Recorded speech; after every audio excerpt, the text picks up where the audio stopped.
Hey guys, we're back. A little later than normal, but we're back.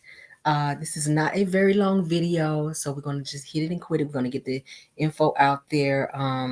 We have some very, very disturbing news that we got to talk about. But first, let's go ahead and get our disclaimer out the way.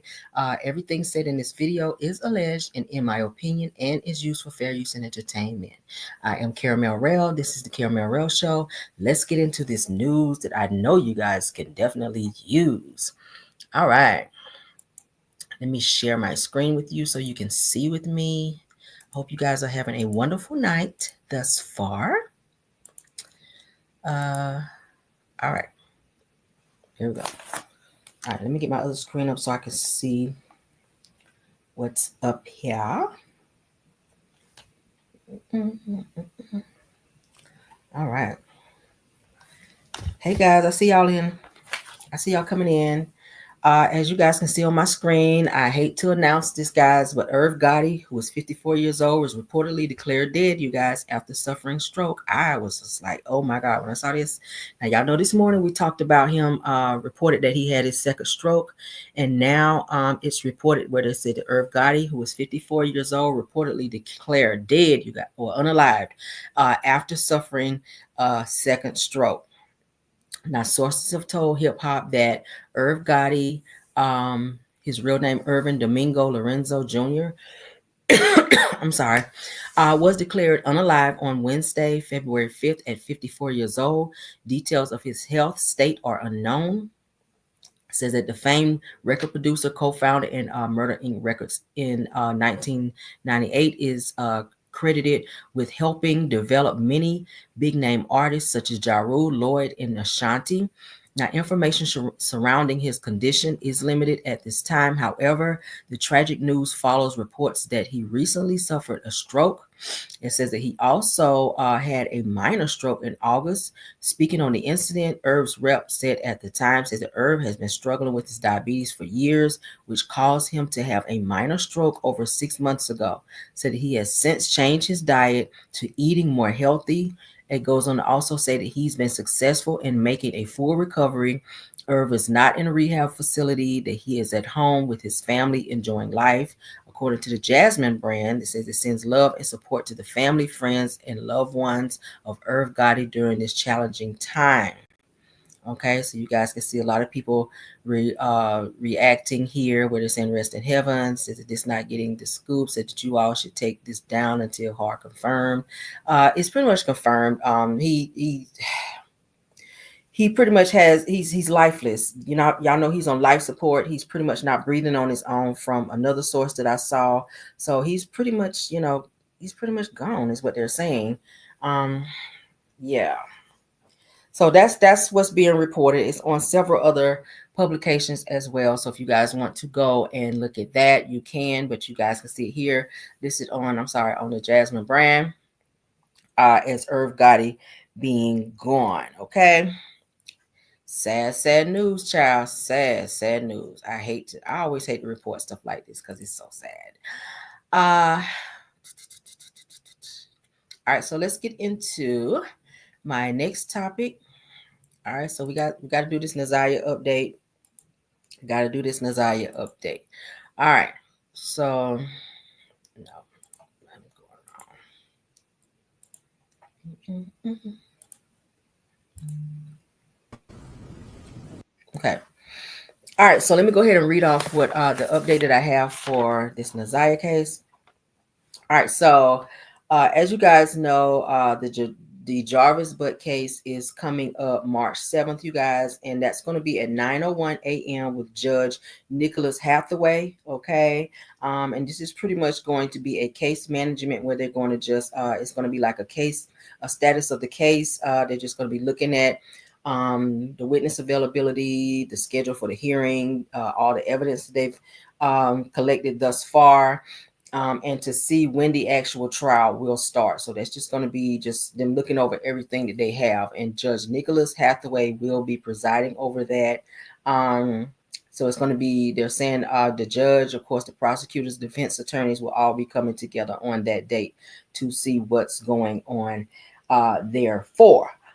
Several other underage girls I'm hearing have also testified and given testimony against against Jarvis about abuse that they've experienced as well. So sounds like it's going to be an airtight case.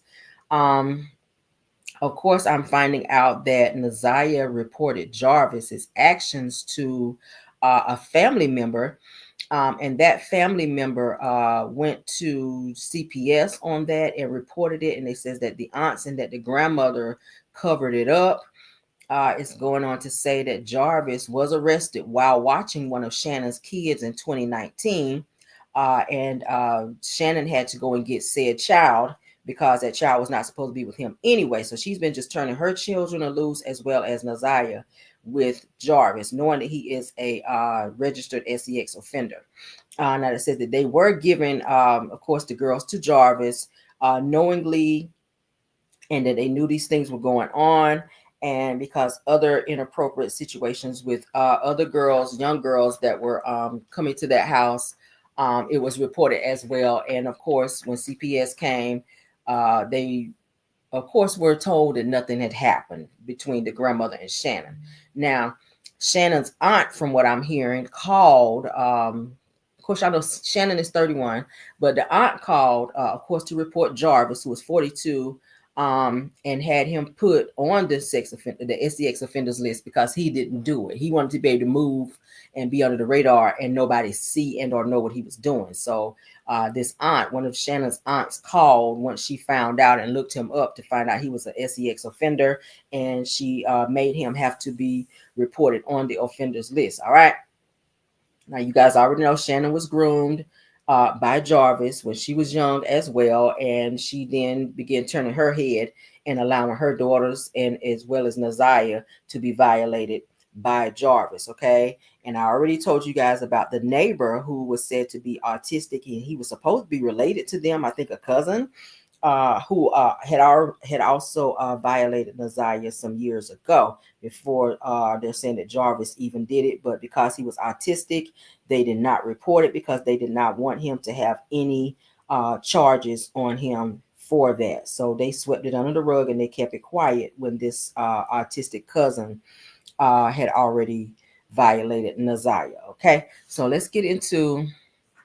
I pulled, I don't know if you guys heard this yet, but these are text messages between Naziah and Jarvis Butts. I have my trigger warning up so that none of you guys will be triggered. But I feel like these text messages are going to be the nail in the coffin for Jarvis, because clearly it's showing that Naziah is telling him to tell my grandmother to send for me to come to the shop. And she's clearly telling him that she wants to be intimate with him. He is agreeing to it. He is, and he pretty much is agreeing to what she's saying. So the text messages, of course, he had her delete these, but of course, you guys know police can pull up deleted text messages from a device. And that's what happened here, because he's asking Naziah in these text messages, did you delete the messages? Are you deleting these messages? And she's saying yes. But of course, you guys know police did go back and retrieve all of the messages that were deleted. So trigger warning, we're going to go ahead and play them. And I do feel like he will be convicted because this is like a nail in the coffin for him. Let's get into these messages. All right. 0330, Jarvis replies to her, she don't know about us, right? 0331, Jarvis then says, but is she trustworthy? At 0331.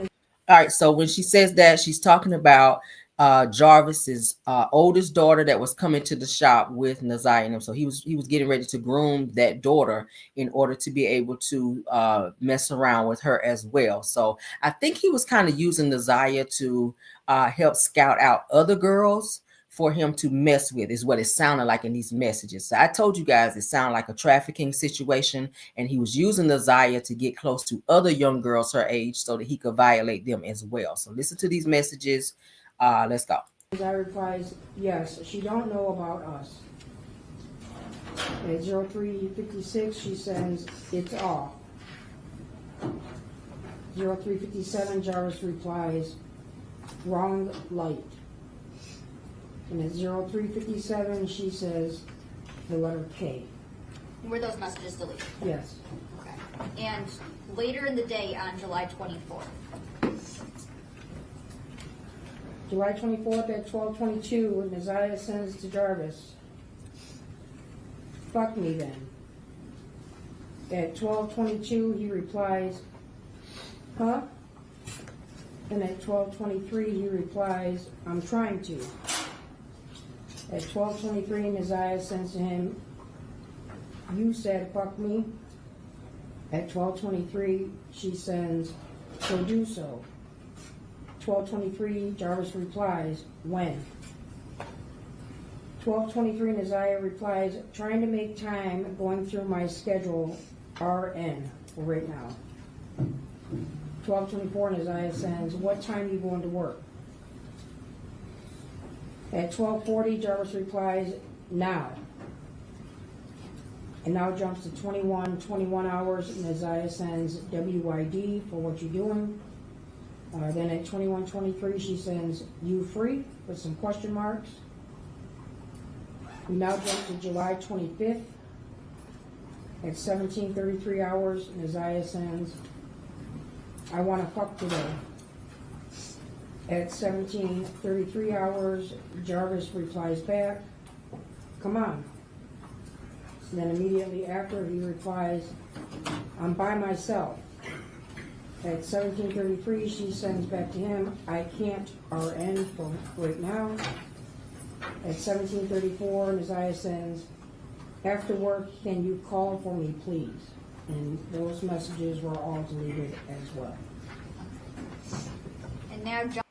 Okay, and as you guys can hear, she's reading those off from the conversation between Jarvis and Neziah. Okay, so it sounded like she was, of course, she was groomed. She was only 13. It's amazing how a 13-year-old can have a conversation like this with a grown-ass man. And he was an adult. He should have said to her, no, this is not right. I'm not doing this. But as you guys can see, this is something between the two of them. Where Jarvis kind of groomed Neziah to do this and to speak in this way. And of course, you heard her telling him to call for me, meaning to reach out to my grandmother and ask her, can I come to the shop to like clean for you? Y'all know I told you guys clean for you is like a code word. Clean the shop for you is like a code word for her to come there and have intimate, inappropriate moments with him at this shop. This is sad. This is sad. This is sad that he's trained her in order to lie and to be able to manipulate her grandmother and the adults around her to be able to go and be with this person who obviously was being abusive towards her. Let's continue. And all of these messages that you guys are hearing, all of these were deleted messages that the police were able to retrieve. Okay, let's continue. Jumping to August 4th.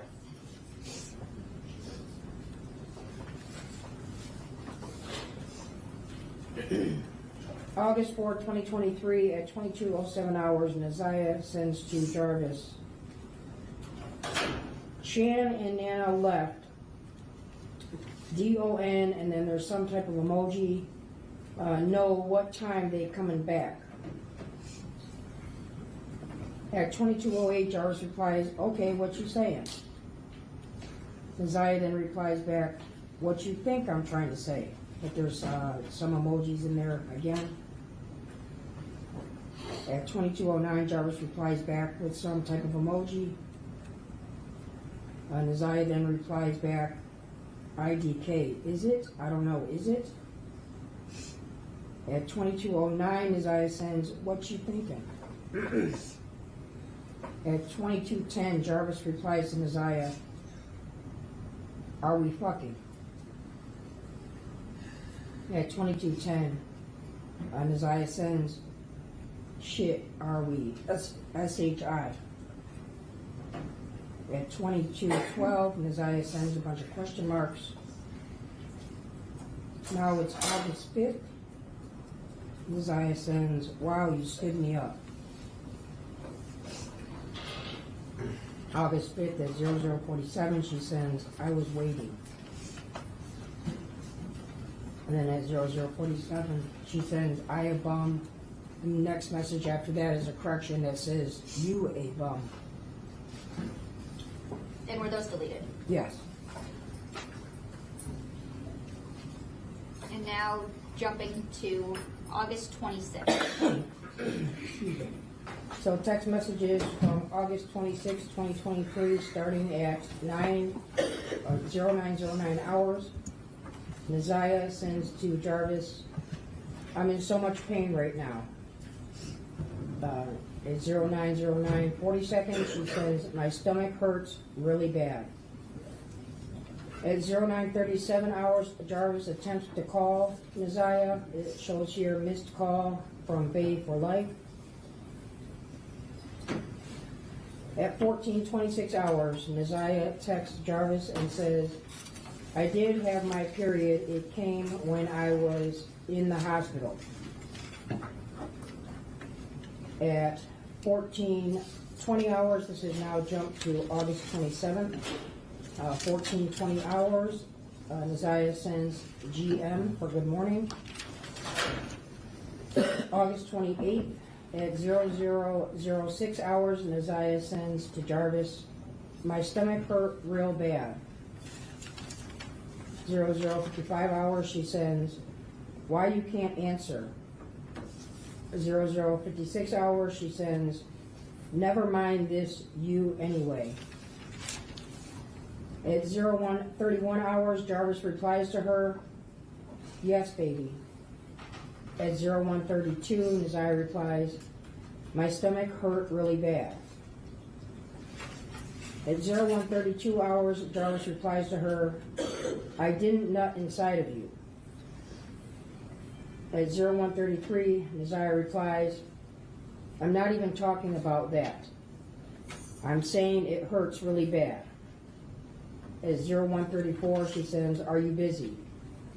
0149, Naziah sends, I want to talk to you about some, let me know when you are free. And these were all deleted. Okay. And August 28th, later in the day. August 28th at 13:31 hours, Naziah sends a message to Jarvis that says, I want to try something. At 13:32, he replies back, what? Spelled W-A-T. At 13:32 hours, she says, a threesome. At 13:44 hours, Naziah sends, you down for it? Then she sends a question mark. At 13:44, Jarvis replies back, with who? 13:44, she replies, IDK, or I don't know yet, do you got someone? At 13:45, she sends, I'm still looking. And were those deleted? Yes. Okay. And just a couple hours later on October, August 28th. August 28th at 18:58 hours, Naziah sends, I feel you don't want to be bothered with me. 2200 hours, she sends, WYD for what you're doing. 2200 hours, she replies back, thinking about you. 2201, she sends, oh, so are you down with the threesome? 2221, he replies, yes, with who though? 2246, she sends, IK, still looking. Then immediately after that, she replies, IDK for I don't know. It is now August 29th at 03:47. She sends, Bet, that's what's up. He replies, huh? Naziah then replies, none, you'll figure it out. At 03:49 hours, he sends what? She then replies back to him, never mind, NVM, are you busy? She then replies at 03:50, again, exactly, so I'll take that as a yes. And were those deleted? Yes.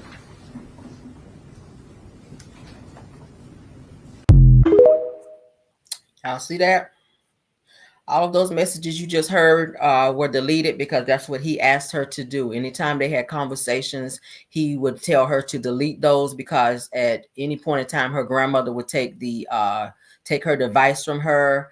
and they would go through her devices. So she started getting smart in terms of deleting messages as she messaged him. When she talked to him, they would delete messages, not counting on him getting caught. Once again, this is the second time, mind you, he's been arrested for doing this. And all of those messages were able to be retrieved. So he's going to be in a lot of trouble when this trial starts. I'm going to be covering it. As I told you guys, I'm going to be on top of this case, and I want to know every single solitary detail, and I will definitely update you guys on that. But from what I've been told, several other young girls have come forward to testify of inappropriate behaviors with Jarvis. So it's not just Naziah. Several other underage girls have testified through preliminary about inappropriate touching and stuff like that from Jarvis. All right. And y'all do know that Jarvis also has a daughter the same age, if not one age younger than Shannon. All right. He has a daughter that's almost the same age as Shannon, the one who he has 5 children by. Okay. And Shannon, as I told you guys, she lied about how old she was when she met Jarvis. She was, they're saying 16 when she met him, but when she tells her story, she's saying 19 because she doesn't want him to get in trouble for being with a minor. And of course, you guys know she's had 5. And Jarvis had his first child at 13 from his mother's homegirl who used to come to their house, and she violated him and got pregnant by him. And his first child was born at 13. So this is a cycle of abuse with him and with everybody else around. Naziah, like I said before, did not have a chance because she was violated by her own cousin who was autistic before Jarvis started sleeping with her. And you could tell by her conversations that she definitely was groomed, because what 12, 13-year-old, talk like that and be that demanding with a grown ass man who was 42 years old. That's some sick, twisted, crazy shit. Yeah, watch your kids. Women, if you're dating, make sure that you watch the men around your kids and your girls too. Not just girls, but boys as well, because boys can be, that way too. But I do feel like Jarvis was definitely trafficking Naziah, and she was doing whatever she could do to get his attention through sex because she knew that's what he liked. And it's sad. It's so sad, but this girl did not have a chance. But that's all, guys, for this video. It's not going to be very long, as I told you guys. I will keep you guys updated on this Naziah news as I get more. And again, rest in peace to Irv Gotti, man. They're saying he's gone. Y'all do know I was telling y'all this morning he was on life support. So, y'all know how it is when the family, they said the family was coming together and giving their final goodbye. So he's probably like on, well, they did say he was on life support, like breathing machine and all that. So, when you cut all that off, that it's just a matter of time that you're just gone after that. All right. I had a family member that went through that. That was very hard. So yeah, when you're on life support and breathing machine and you can't breathe on your own and they unplug all of that stuff, you just kind of go on your own. So according to what they're reporting, that says that he's passed away as of now. Okay. So as we get more updates on that, that is it, guys. Okay. I hope you guys have a wonderful night. And I will see you guys in the morning for Car Chronicles. Okay. Love you guys down. Let's see. Thank you so much. I see you, KBR. Thanks for putting it in there. All right. Please, guys, like the video, share the video, and subscribe to the channel if you've not done so. All right. Let's get out of here. Let me get my song up. Y'all favorite song. All right. Bye. Even when you feel low, you can still go. Even when you feel slow, you can still go. Even when there's no hope, you can still go. I never answer to no, man, I still go.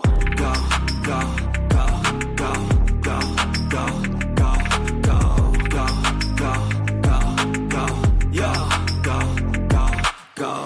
Hustle hard, hustle every single day. I'll be making moves till I'm buried in my grave. To the system, I don't wanna be a slave. I've been doing shit my way, or the highway. And in the driveway is a nice range. Cause I grind through the climb, I invite pain. You'll never hear me, bitch, nah, I don't complain. Just gotta flip the switch and you can go and obtain anything you want, anything you need. Your mind's got the key ingredient, it's belief. They'll deceive with the negativity, but I just slide right by that energy. Even when you feel low, you can still go. Even when you feel slow, you can still go.